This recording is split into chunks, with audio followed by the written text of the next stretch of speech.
me. We have seen heavy deployment of security officials across the constituencies, the Senate, and the ward by-elections. Does this suggest or point to fears of violence on polling day tomorrow? Well, it doesn't point to fears about polling day tomorrow, Ayub. What it does is to indicate that we are taking the requisite steps to ensure that we attain the requirements of Article 81 of the Constitution, which gives us the mandate to conduct all elections under certain general principles. And key of these general principles is that there will be free, fair elections without undue pressure to the voters, intimidation, harassment, corruption, or any other form that may negative the freedom to participate in political decisions pursuant to Article 38. So we are mobilizing those security teams with a clear mandate to make sure that we attain what it is that the Constitution, the Elections Act, the IBC Act, and all the regulations therein mandate us to do so. It is not about fear, my brother. Yeah, and given what we witnessed in Mbeere North in Embu County, the roadblocks that were mounted, what is the IBC's position? Was this done in consultation with you, and why then, for instance, Mbeere North and not in Malava, the roadblocks? Look, we are an independent commission, but we are interdependent to the extent that there are services which you rely on other government agencies, and the National Police Service is such agency. They have the benefit of understanding intelligence regarding security matters. Yes, please, proceed.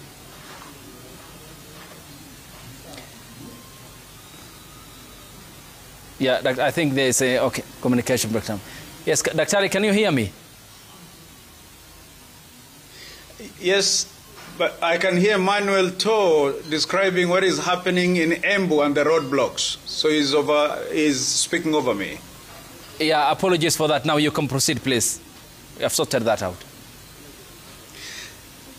Thank you. So I was responding to your question as to whether the Independent Electoral and Boundaries Commission has sanctioned or is aware of why the roadblocks in Embu.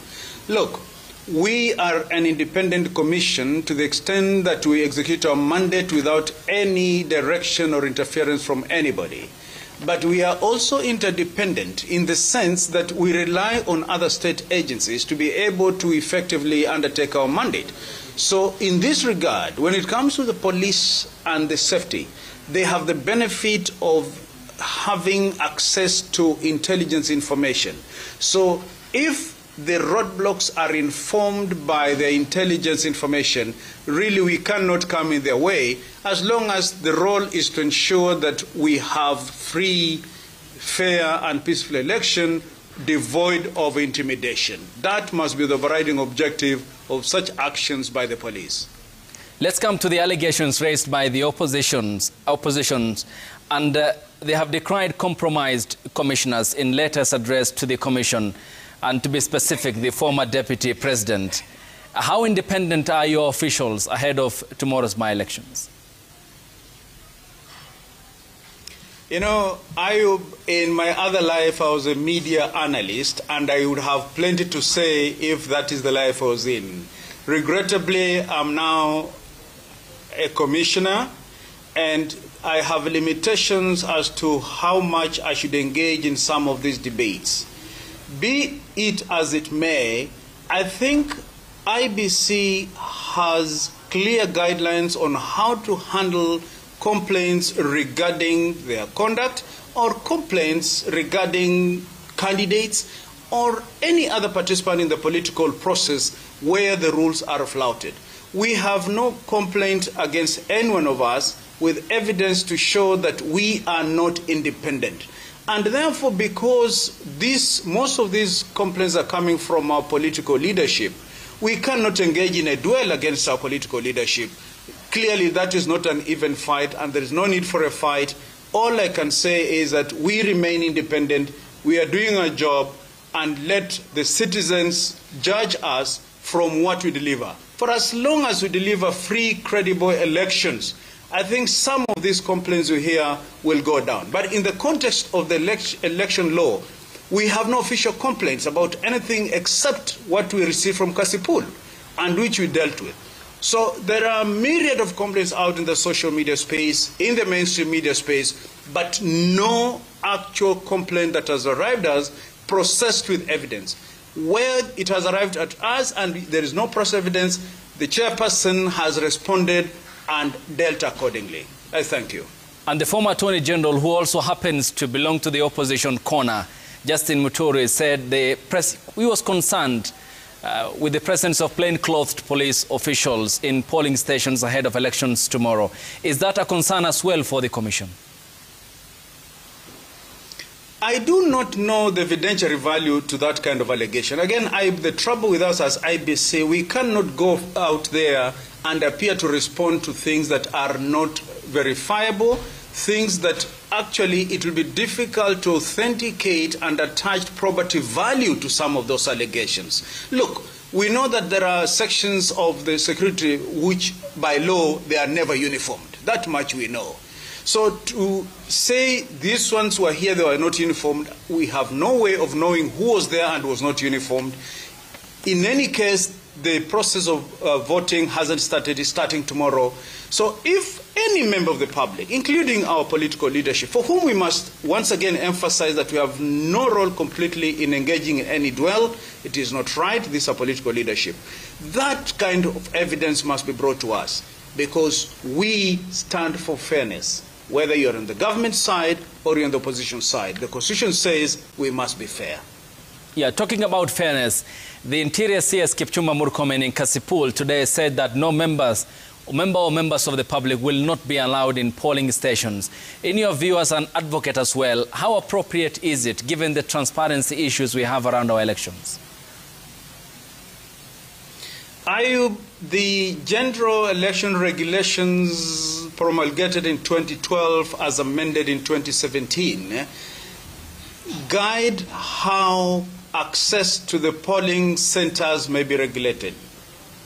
Regulation 62 specifically gives mandate to the polling station officer on who may be admitted into a polling station.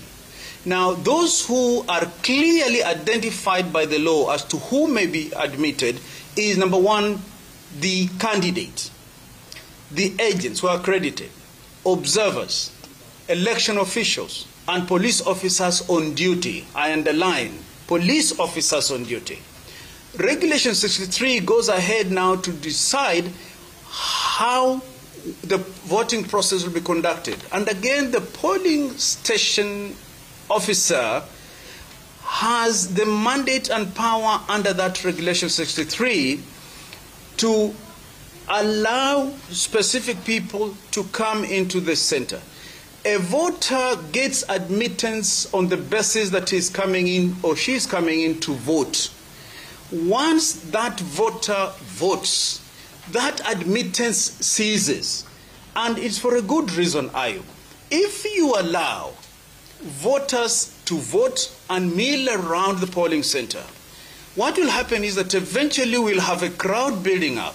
And this crowd will be not only composing of one political inclination, you'll have crowds of another political inclination.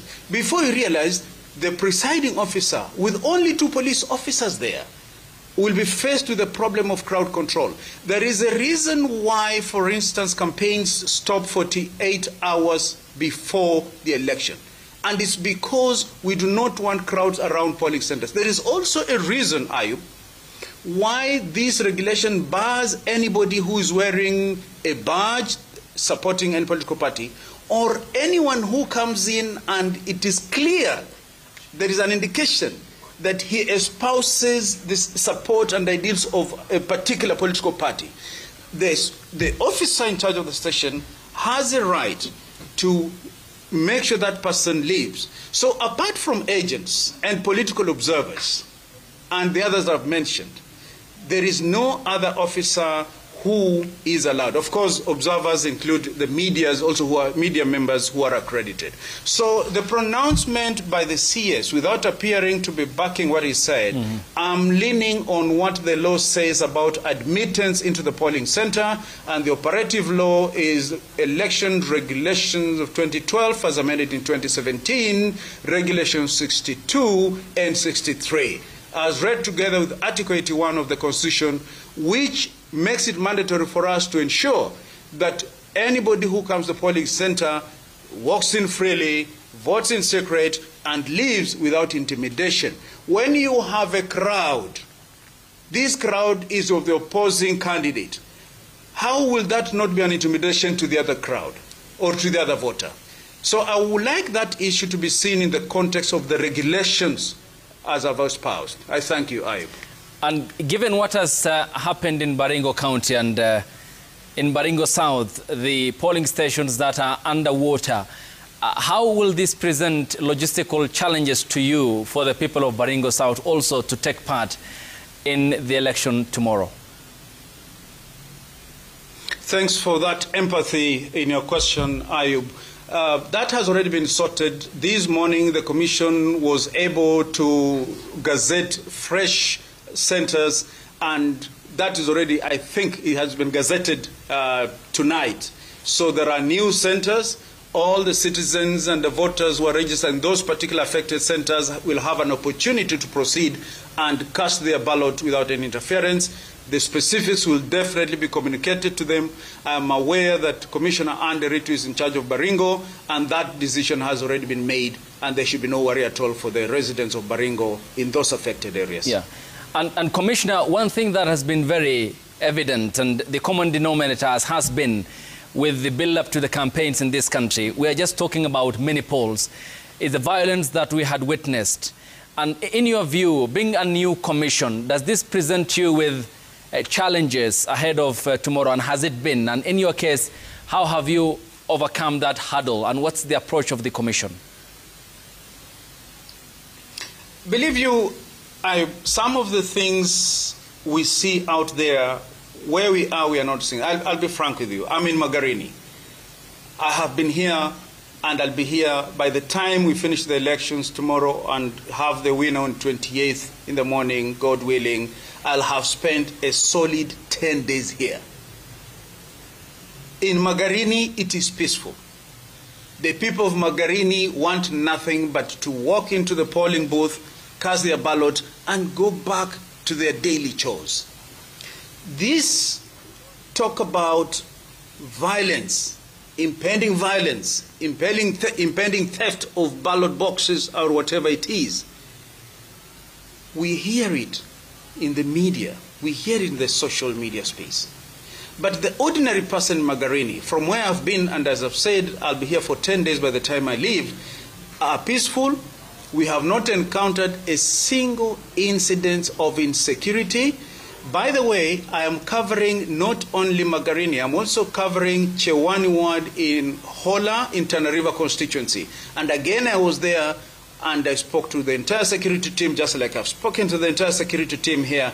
And I am clear in my mind and confident that the people of Magarini and the people of Chewani will vote without any incidents. However, should there be any, we have taken adequate steps. We have enough security deployed.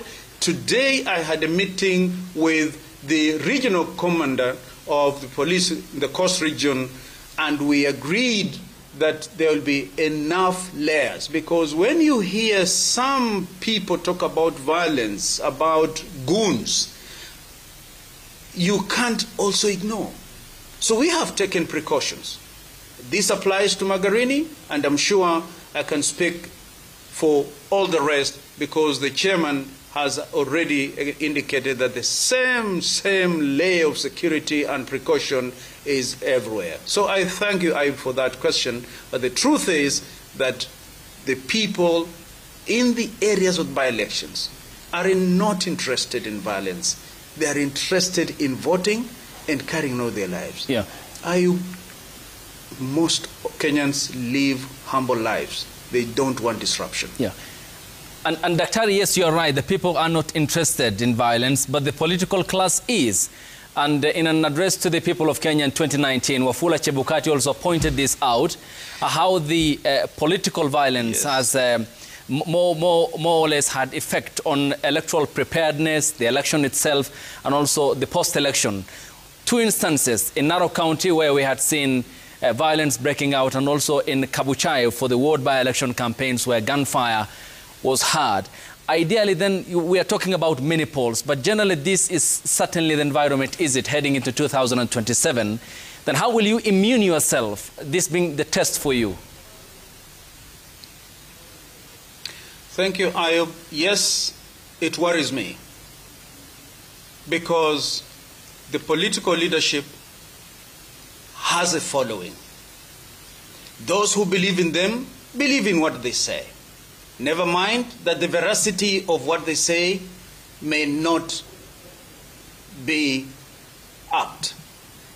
And yet, when they make some of these remarks, they impact on the perception of their followers. So that must worry me, that must worry the Commission. We have pleaded, Ayub, that we are open as a Commission, and where we go wrong, if it is pointed out fairly and honestly, we are ready to make amends and chart a new way forward. But we are not ready, Ayub, to take too many body blows for things that are not necessarily correct.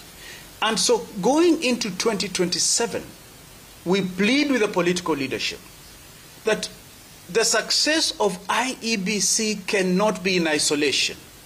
I hear too many complaints about IEBC must do this, IEBC must move this direction. But we forget that IEBC is not a one-stop solution for the issues that affect the electoral space. For example, IEBC does not have a police station of their own. We have to rely on the police officers by the NPS to make sure that there's peace and tranquility when we have elections. So if we do our part, we will succeed if the police also do their part. We will succeed if the politicians also speak peace, speak truth, and speak cohesion, because Kenya is one. We are not going anywhere else. We will succeed if the National Cohesion Commission does its bit. But most importantly, we will succeed if the citizens do their bit. Get out and vote, and not merely complain that your vote will be stolen. So in totality, Ayub, to answer your question, it worries us that if some of this talk is not stopped, it may have a negative bearing on the perceptions of the citizens, and that may not augur well as we proceed into 2027. I plead with our political leadership that we must appreciate that IEBC cannot succeed on its own. Independent, yes, but interdependent we must, and that is where the rubber meets the road. Daktari, thank you. Many thanks for your time here on the broadcast. I thank you for having me. Appreciate it. When we get back here on our special coverage of JK Live, we'll be back with the sports news, and Olive will tell you much more on what's been happening across the sporting nation. Stay tuned.